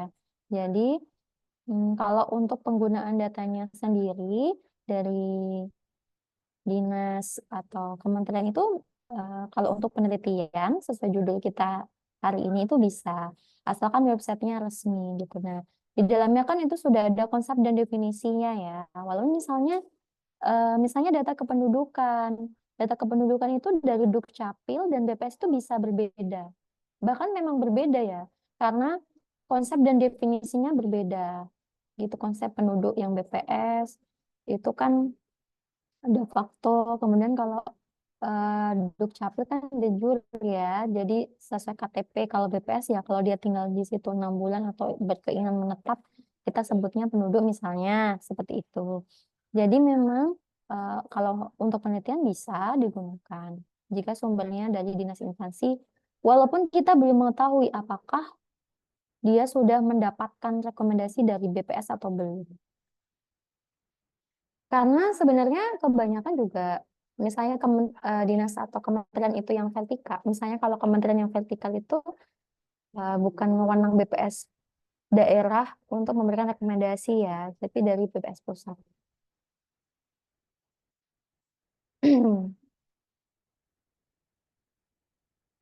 Seperti itu, apakah Pak, mohon maaf saya nggak tahu ini Pak Franciscus, Mas atau Pak Franciscus Saverius, apakah sudah menjawab?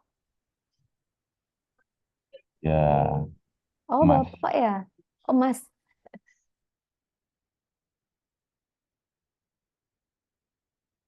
Gimana, Pak? Mas, apa mau disanggah? Silakan. Ya, sudah cukup. Sudah cukup. Oke, terima kasih ya, Mas Franciscus. Oke, Sama-sama. lanjut Mbak Tantri. Terima kasih disampaikan untuk Pak Franciscus. Selanjutnya ada pertanyaan dari Anissa Dwi Rahmadani. Izin bertanya Bu, tadi kan sudah dijelaskan bahwa tidak mungkin kita mengambil sampel sebanyak 1.000 mahasiswa FEB dan mewawancarai satu persatu. Nah, pertanyaan saya bagaimana cara menentukan sampel yang tepat serta sesuai dengan tema penelitian yang akan dibahas. Apakah ada tips and trik dalam memilih sampel agar sesuai dengan kebutuhan? Terima kasih sebelumnya, Bu. Bu Uswatun dipersilahkan.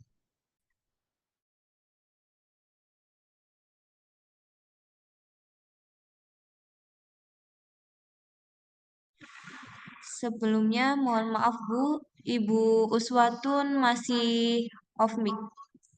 Oke, terima kasih. Pertanyaannya dari Mbak Anissa, memang untuk menentukan sampel itu ada rumus samplingnya ya. Rumus samplingnya itu ada sendiri. Rumus yang paling mudah tuh biasanya rumus Lovin yang dia menggunakan populasi, kemudian margin errornya 5%. Nah, teman-teman bisa sangat mudah sih dicari rumus Lovin, rumusnya seperti apa. Dia harus mengetahui jumlah populasinya. Kemudian peluangnya 0,5 kali 0,5 seperti itu. Kemudian margin of errornya berapa itu sudah ada apa panduannya. Nah, kalau pertama kita menentukan dulu misalnya populasinya 1000. Kemudian kita tentukan jumlah sampelnya dari rumus sampling itu misalnya didapat misalnya 120 misalnya ya. Saya informasikan bahwa biasanya minimum sampel yang bisa di-generate untuk populasi itu 30. Jadi untuk dikatakan hasil penelitiannya itu bisa lebih menggambarkan populasi itu minimal sampelnya 30 ya, karena 30 itu batasan minimum dia diasumsikan sudah memiliki distribusi normal, distribusinya sudah normal gitu. Jadi kita kembali lagi kalau 1000 FVB yang pertama Mbak Anissa harus sudah punya namanya sampling frame atau frame ya. Frame itu kayak kerangka gitu. Jadi entah ke kepegawaian atau kemana. Jadi harus mengetahui di bagian administrasi kampusnya misalnya. Di FEB itu kan ada 1000 mahasiswa. Nah, dia tergabung di mananya. Tingkat 1 berapa, tingkat 2 berapa, tingkat 3 berapa, tingkat 4 berapa. Nah, agar representatif ya mewakili biar kita bisa ketika kita mengolahnya itu kita bisa ngomong ini tuh untuk mewakili angka mahasiswa FEB semuanya di UPN gitu. Jadi berarti tingkat 1 tuh harus ada keterwakilan. Maksudnya semester ya harusnya. Semester 1 sampai 8. Jadi semester 1 ada keterwakilan, 2 sampai 8 itu terwakilkan. Nah, untuk komposisinya semester 1 berapa, 2, 3, 4, sampai 8 itu biasanya kita menggunakan, kalau di BPS ada namanya proportional to size. Jadi kalau misalnya mahasiswa ini kalau biar mudah ya, misalnya ada 3 kelompok, tiga tingkatan gitu di FEB, 1, 2, 3. Misalnya 1 100, 2 200, 3-nya 300. Jadi kalau tingkat 1 diambil 10, tingkat 2 20, tingkat 3 30 gitu. Jadi akan mewakilkan populasi itu. Nah, itu namanya clustering, proportional to size gitu. Nah, itu namanya ada teknik pengambilan sampel. Kemudian apakah ada tips trik sesuai kebutuhan? Maksudnya gini, misalnya kita mau neliti apa ya? Pasti kita hubungkan dengan penelitian kita ya. Misalnya kebutuhannya apa ini? Mau melihat tingkat pendapatan nggak mungkin ya. Kalau mahasiswa tingkat apa ya? Yang paling mudah aja deh tinggi badan ya, misalnya tinggi badan. Kalau tinggi badan tuh bisa untuk semua sih. Apa ya? Kalau mahasiswa itu misalnya kita mau lihat apa yang lagi tren tuh UKT misalnya. UKT berarti supaya bisa variatif kan jangan FEB doang ya.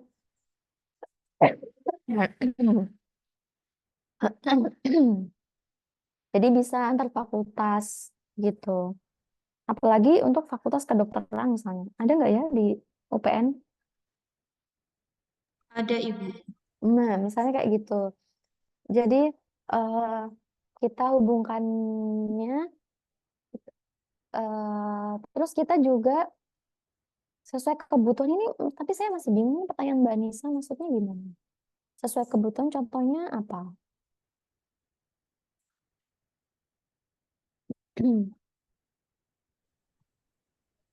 Saya asumsikan kayak gitu aja tadi ya, Mbak Nisa. Misalnya sesuai kebutuhan ya berarti tadi kebutuhan sampelnya berapa dari rumus sampel itu ya minimal misalnya dapat 120 dengan menggunakan rumus itu.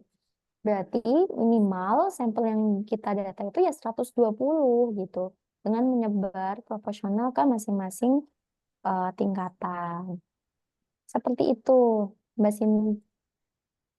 siapa tadi? Mbak Anissa. Kepada Mbak Anissa, apa sudah dicukupkan?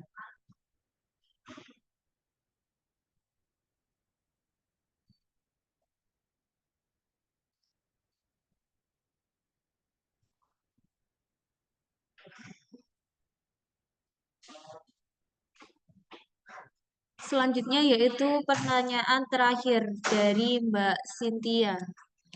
Saya Cynthia, mahasiswa Universitas Tengku Umar, ingin bertanya tentang waktu dan konteks pengumpulan data.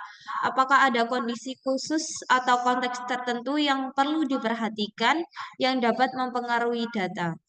Pertanyaan kedua, bagaimana peneliti mengatasi atau mengkompensasi kesalahan atau ketidakpastian dalam pembuatan jurnal? Kepada Bu Uswatun dipersilahkan. Terima kasih Mbak Cynthia. Ini Universitas Tauku Umar barusan saya cek ada di Aceh ya. Oh, luar biasa sekali ya dari Aceh ke UPN. Kita bisa bersua di sini. Hmm, Oke, apakah ada kondisi khusus dan konteks tertentu yang perlu diperhatikan untuk pengembangan data? Nah, ini bagus pertanyaannya ya. Jadi, jadi ada waktu-waktu yang ketika kita mengumpulkan data itu, maka ada fenomena yang mempengaruhi data itu gitu.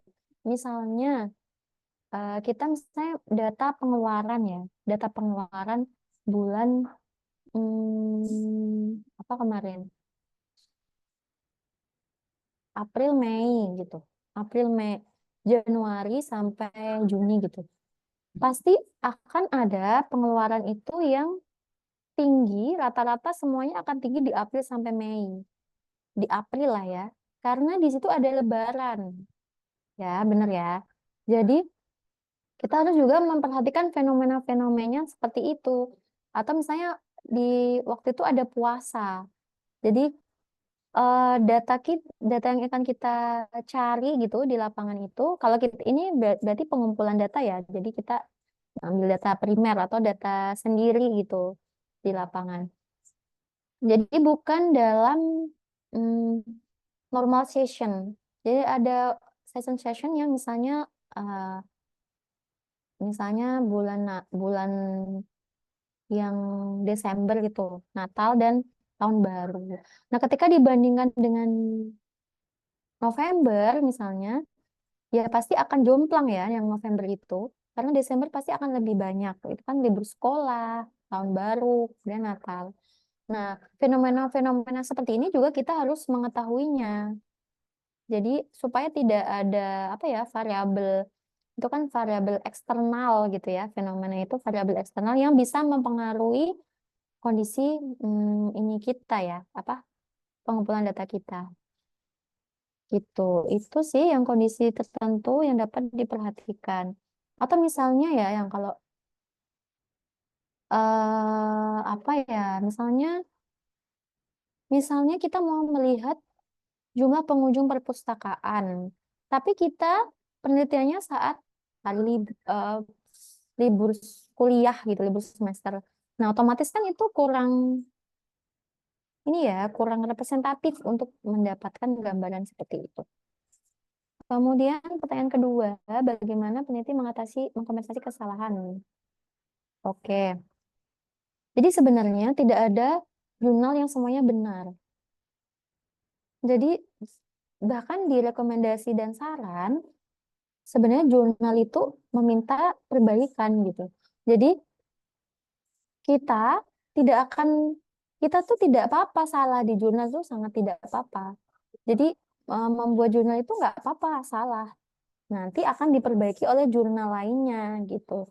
Nah, justru jurnal itu kita namanya menentukan, aduh kok saya lupa namanya ya, menentukan dan memperbaiki, apa namanya ya, menemukan yang baru.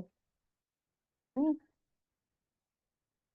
Jadi misalnya jurnal itu harus bersumber dari penelitian sebelumnya. Jadi tidak ujuk-ujuk, misalnya saya tadi membuat indeks.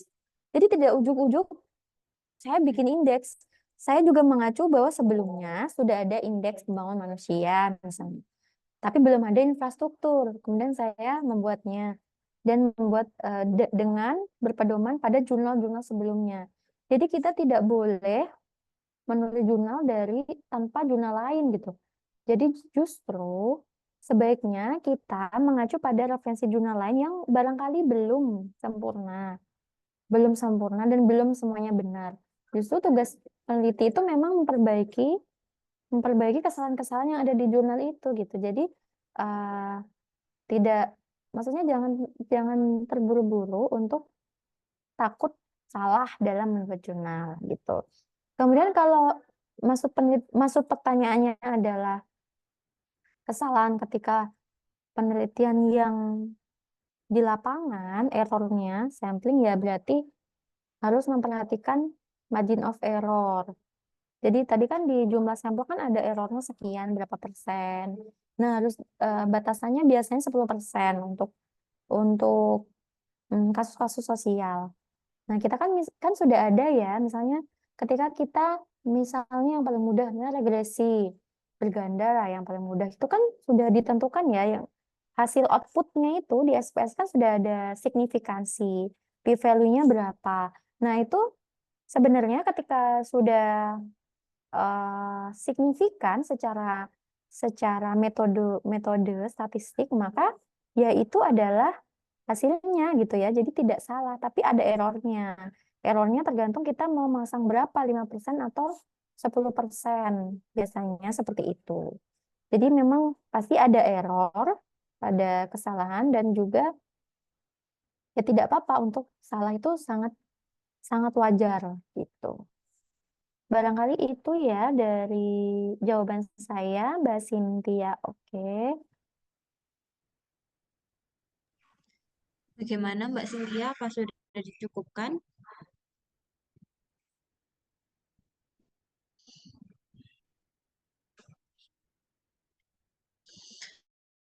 Baiklah, mohon maaf sekali karena keterbatasan waktu, jadi sesi tanya jawab dapat dicukupkan. Terima kasih kepada Bu Uswatun selaku pemateri dan kawan-kawan yang bertanya di webinar kali ini. Sebelum kita menuju ke sesi penutupan, mari kita abadikan momen berharga ini melalui dokumentasi yang akan diabadikan sebagai kenang-kenangan dari webinar yang luar biasa kali ini.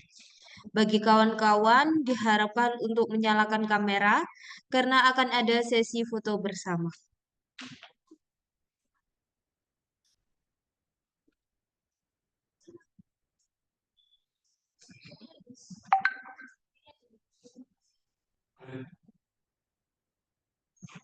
Di sini sama di sini apa ya? Kalau di sini mending sekarang.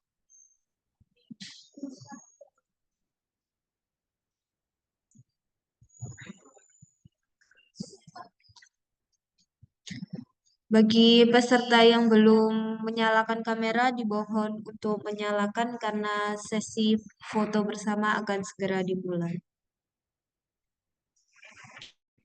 Mbak Tantri sambil nunggu sesi foto bersama, saya milih yang peserta terbaik ya. Yang Baik, penanya Ibu. terbaik.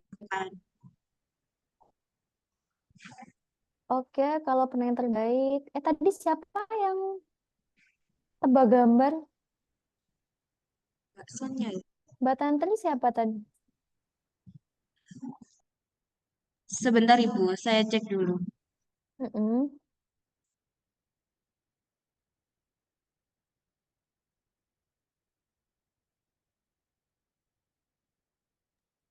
Untuk yang tebak gambar kepada Mbak Sonia Azahra, Ibu. Oke. Sudah dapat belum nomornya?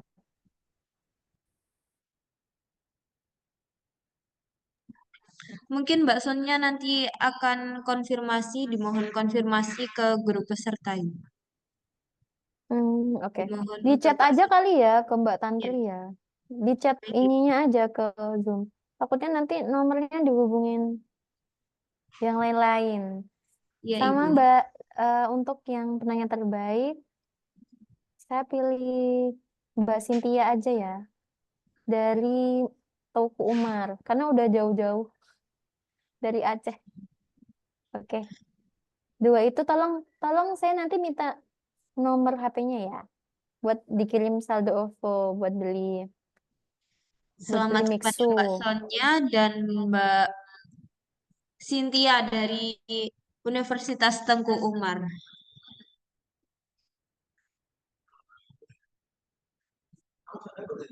Untuk peserta yang belum menyalakan kamera, dimohon untuk segera karena sesi foto akan segera dimulai.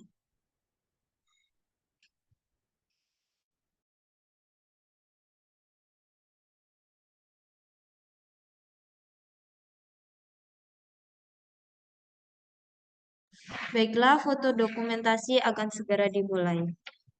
1, 2, 3. Lagi, 1, 2, 3. Boleh gaya bebas satu kali lagi. 1, 2, 3. Satu kali lagi. 1, 2, 3. Terima kasih untuk sesi dokumentasi dicukupkan. Kawan-kawan, tidak terasa kita sudah di penghujung acara. Kami mengucapkan terima kasih kepada kawan-kawan yang telah berpartisipasi dalam kegiatan dari awal hingga akhir. Semoga ilmu yang disampaikan oleh Ibu Uswatun melalui acara ini dapat bermanfaat bagi kawan-kawan semuanya. Saya, Dia Tantri, memohon maaf atas kesalahan kata dan perbuatan saat memandu acara. Saya pamit undur diri. Terima kasih dan sampai jumpa kembali. Wassalamualaikum warahmatullahi wabarakatuh. Waalaikumsalam warahmatullahi wabarakatuh. Jangan lupa isi absensi ya di chat ya Mbak Tantri. Baik, untuk seluruh peserta dimohon untuk mengisi link absensi yang sudah tertera di kolom chat. Ditunggu ya teman-teman. Terima kasih.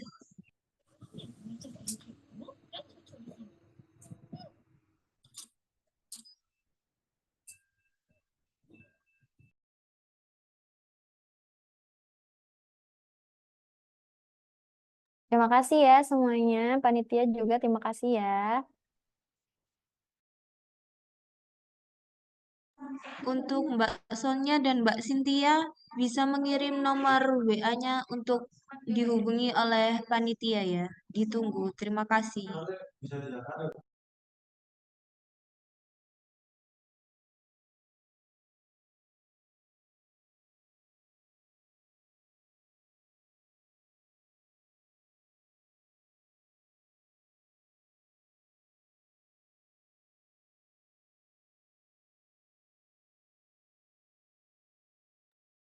Silakan yang belum mengisi absensi, nanti 5 menit lagi ya Mbak Tantri ya, ditutup Zoom-nya ya. Ya, Ibu.